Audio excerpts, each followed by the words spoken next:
ఈరోజు జీవితాలు ఏమైపోతున్నాయంటే, తొందరపాటు నిర్ణయాలు ప్రాణాలను తీస్తున్నాయి. తొందరపాటుతో తీసుకునే ఏ నిర్ణయమైనా సరే నీ ప్రాణాన్ని కోల్పోయేటట్టు చేస్తుంది, నిన్ను ఈ లోకములో లేకుండానే చేస్తుంది. అందుకే పరిశుద్ధ గ్రంథం చెప్తుంది, నువ్వు తొందరపడి ఏ నిర్ణయం తీసుకోకు, నీ స్వబుద్ధిని ఆధారం చేసుకోకు. కనీసము దేవుని యొక్క ఉపదేశం విని, దేవుని ఉపదేశాన్ని నీ ముందు పెట్టుకొని, దేవా నువ్వు నాకు ఏం బయలుపరుస్తున్నావనే ఆలోచనతో ముందుకు సాగితే దేవుడు మనల్ని దీవిస్తాడు. అప్పుడు నా మనసులో వచ్చిన వాక్యం ఇదే. మనిషి చచ్చిపోవడానికి, మనిషి మరణించడానికి, మనిషికి అలాంటి తలంపులు రావడానికి కారణం ఏంటి అంటే స్వబుద్ధి, సొంత బుద్ధి మీద ఆధారపడడం, సొంత ఆలోచనల మీద ఆధారపడడం, మన ఇష్టమైన మన ఆలోచనల్ని వెంబడించడం.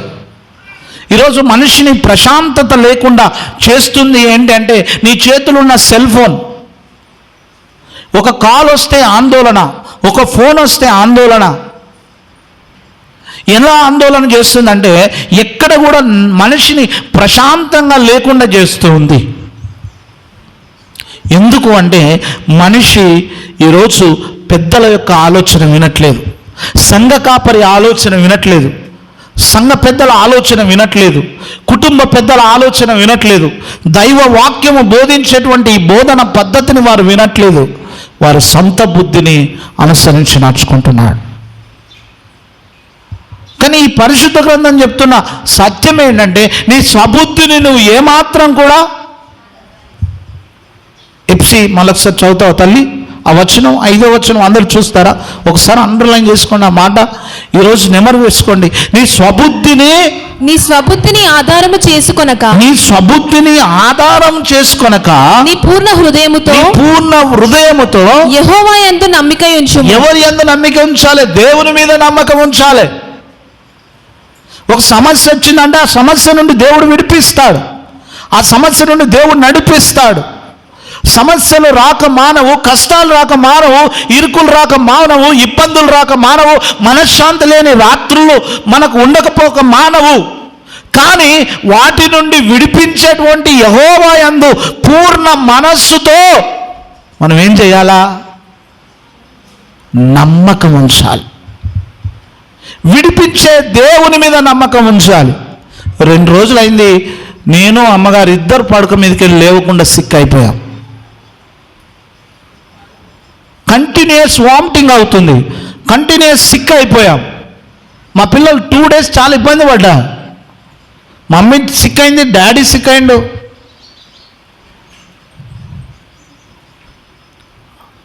ఒక్కరు వచ్చి చూడలేదు.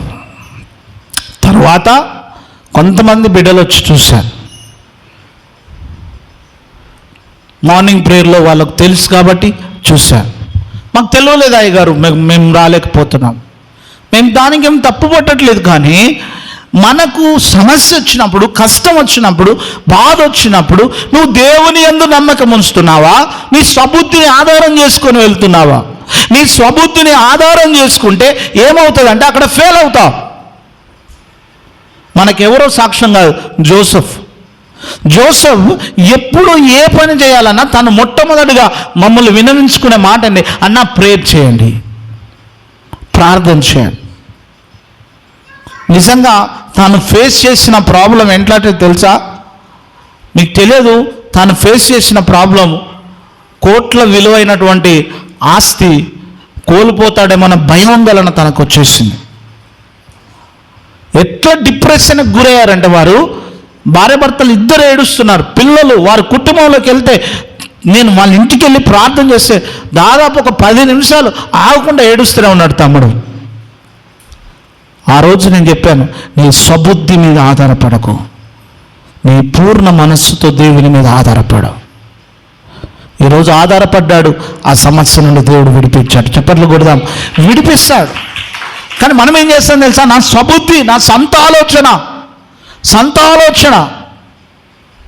కొంతమంది ఆలోచనలు ఎలా ఉంటాయంటే ఎప్పుడు నెగిటివ్గా ఆలోచిస్తారు, పాజిటివ్ ఆలోచించారు. వాళ్ళ ఆలోచన మారదు. వారి తలంపులు మారవు. వారి తలంపులో ఎప్పుడు కూడా దేవుని భయం ఉండదు. వారు ఆలోచిస్తున్న విధానం, నన్ను దేవుడు చూస్తున్నాడు, నేను దేవుని కొరకు ఉంటున్నాడు, దేవుడు నన్ను కనిపెడుతున్నాడు అనే ఆలోచనే మర్చిపోతున్నాడు. అందుకే స్వబుద్ధి మీద ఆధారపడతావు. స్వబుద్ధి మీద ఆధారపడ్డావా, నువ్వు ఖచ్చితంగా సమస్యల్లో ఇరుక్కుంటావు. నీ పూర్ణ హృదయముతో యెహోవా యందు నమ్మిక ఉంచాలి. అననీయ సఫీరా స్వబుద్ధి మీద ఆధారపడ్డారు. ఏమయ్యారమ్మా?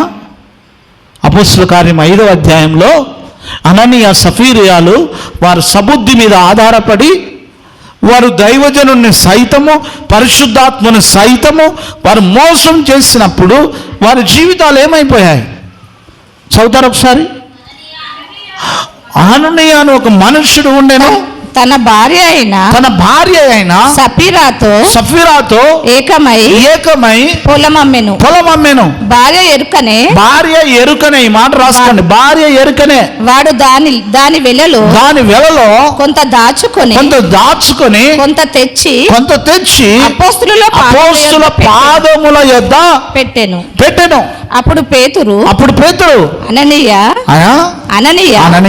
నీ భూమి వెలలో కొంత దాచుకున్నావు, పరిశుద్ధాత్మను ఎవరిని మోసం చేస్తున్నావు? పరిశుద్ధాత్మను. ఎవరినమ్మా? పరిశుద్ధాత్మను. ఇక్కడ ఒక మాట చెప్తున్నాను. ఆ దాచుకోవడానికి వాళ్ళు ఉపయోగించిన బుద్ధి ఎట్లాంటిది?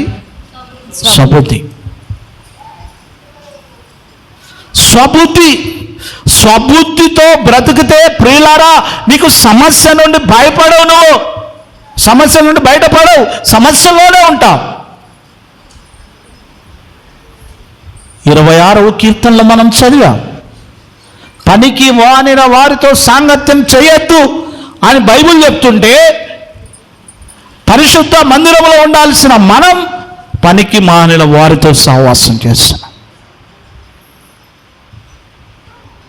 ఈ స్వబుద్ధిని ఆధారం చేసుకున్న అననీయ సఫీరాలకు కలిగిన దీవెన ఏమైనా ఉందా అంటే, చివరికి ప్రాణం కోల్పోయాడు. చివరికి వారి జీవితాన్ని కోల్పోయారు. చూడండి, ఆ పొలములో కొంత అమ్మి ఎవరిని మోసం చేశాడట? పరిశుద్ధాత్మను మోసపుచ్చుటకు సాతాను మిమ్మల్ని ఎందుకు ప్రేరేపించింది? అది నీ యొద్ద ఉన్నప్పుడు నీదే కదా, నాదా కాదు, నీదే కదా. అమ్మిన పిమ్మట అది నీ వశమై ఉండలేదా? ఎందుకు ఈ సంగతి నీ హృదయంలో ఉద్దేశించుకున్నావు? ఈ దాపరికమైన పనులు సేవకునికి ప్రైజ్ అలాట్ చెప్తారు, కానీ మనసులో ఏదో ఉంటాయి. ఎందుకు ఈ దాపరికాలు? బైబిల్ అంటుంది, అలా దాచిపెట్టావా నువ్వు పరిశుద్ధాత్మను మోసపరుస్తున్నావు. అలా దాచిపెట్టావా నువ్వు దైవజనుడు వ్యతిరేకంగా పనిచేస్తున్నావు. అలా దాచిపెట్టావా? అననీయ సఫీరాలు దాచిపెట్టి వారి స్వబుద్ధి మీద ఆధారపడి అక్కడే పడి ప్రాణం విడిచారు. మన సొంత బుద్ధిని ఎప్పుడు కూడా ఇక్కడ కూడా ఉపయోగించదు బిడ్డలారా. హల్లెలూయా.